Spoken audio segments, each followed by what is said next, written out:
الرحیم۔ شروع اللہ کا نام لے کر جو بڑا مہربان نہایت رحم والا ہے۔ الف لام میم، یہ حکمت کی بھری ہوئی کتاب کی آیتیں ہیں، نیکوکاروں کے لیے ہدایت اور رحمت، وہ جو نماز کی پابندی کرتے اور زکوٰۃ دیتے ہیں، اور وہی ہیں جو آخرت کا یقین رکھتے ہیں، یہی اپنے پروردگار کی طرف سے ہدایت پر ہیں اور یہی کامیاب ہیں۔ اور لوگوں میں بعض ایسا ہے جو بےہودہ ہدایتیں خریدتا ہے تاکہ لوگوں کو بے سمجھے اللہ کے راستے سے گمراہ کرے اور اس سے ہنسی کرے۔ یہی لوگ ہیں جن کو ذلیل کرنے والا عذاب ہوگا، اور جب اس کو ہماری آیتیں سنائی جاتی ہیں تو اکڑ کر منہ پھیر لیتا ہے، گویا ان کو سنا ہی نہیں، جیسے اس کے کانوں میں سبل ہے۔ تو اس کو درد دینے والے عذاب کی خوشخبری سنا دو۔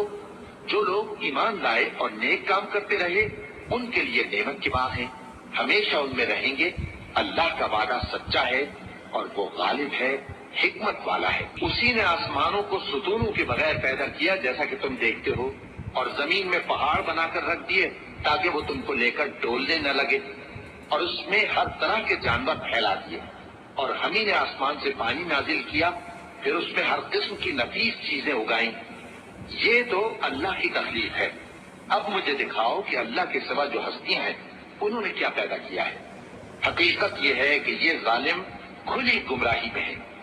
اور ہم نے لقمان کو دانائی بخشی کہ اللہ کا شکر کرو، اور جو شخص شکر کرتا ہے تو اپنے ہی فائدے کے لیے شکر کرتا ہے، اور جو ناشکری کرتا ہے تو اللہ بھی بے نیاز ہے، لائق حمد و ثنا ہے۔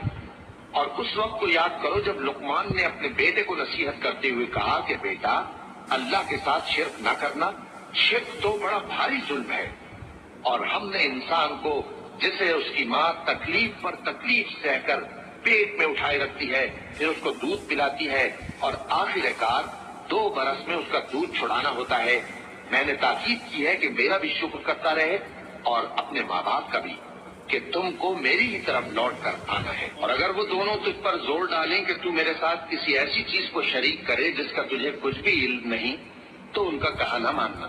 ہاں، دنیا کے کاموں میں ان کا اچھی طرح ساتھ دینا، اور جو شخص میری طرف رجوع لائے اس کے راستے پر چلنا۔ پھر تم کو میری طرف لوٹ کر آنا ہے تو جو کام تم کرتے رہے ہو سب سے تم کو آگاہ کر دوں گا۔ لقمان نے یہ بھی کہا کہ بیٹا، اگر کوئی عمل چاہے رائی کے دانے کے برابر بھی چھوٹا ہو، اور ہو بھی کسی پتھر کے اندر یا آسمانوں میں مخفی ہو یا زمین میں، اللہ اس کو قیامت کے دن لا موجود کرے گا۔ کچھ شک نہیں کہ اللہ باریک بین ہے، خبردار ہے۔ بیٹا